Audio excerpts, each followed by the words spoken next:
আমাদের হাকিম চাচা তার মাথার সমস্যাই ছিল, হওয়ার কারণে কিন্তু দীর্ঘদিন বিদেশ ছিল, সেখান থেকে তার মাথার সমস্যা, তিনি পুরা পাগল হয়ে গেছিল। তার এখানে বাড়ির এই পেয়ারা গাছে শিকল দিয়ে বাঁধা রাখা হতো।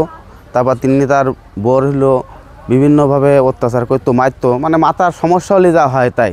তিনি পুরা পাগল হয়ে গেছিলো। বাড়িওয়ালা বাড়ি ছিল না, তিনি গেছিলো বাপের বাড়ি বেড়াতে। এখন হঠাৎই রাত্রে তিনি গলায় দড়ি দিয়েছে। তার বাবা আজকে সকালে যখন ভোরবেলায় যখন তার খোঁজে গেছে, গিয়ে দেখে যে তিনি ঝুলান্ত অবস্থায়, মানে ঝুলতিছে আর কি, নেটের যে দড়ি আছে ওই নেটের ওই দড়ি দিয়ে ঝুলান্ত ছিল উনি। তারপর তার বাবা তিনি নিজেই ওই দড়ি থেকে তাকে নামাইছে।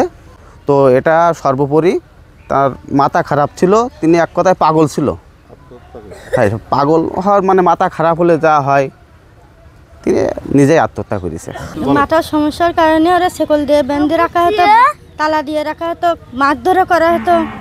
আর বউ আসে সবার মারতো, সেই এতে ওর বউ বাপের বাড়ি গেছে বেড়াতে, সেই সুযোগে এই কাজটা করেছে। দীর্ঘদিন ধরে ওর মাথার সমস্যা ছিল।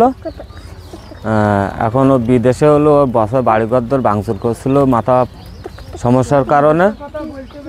এখন ওখানে হলো বছরা থেকে ওর হলো দেশে পাঠাই দিয়েছে।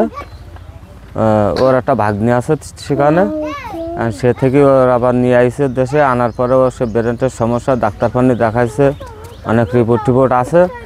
এখন ওই বাড়ির দিকেও ভাঙচুর করে। এখন ওর বউ তো বাড়ি না, এখন এই সুযোগে মনে করেন ওর বিভিন্ন টেনশনের জন্য ও হলো ওই ব্রেনের চাপের জন্য ও কালকে রাত্রেই গলায় দড়ি দিয়ে আত্মহত্যা করেছে।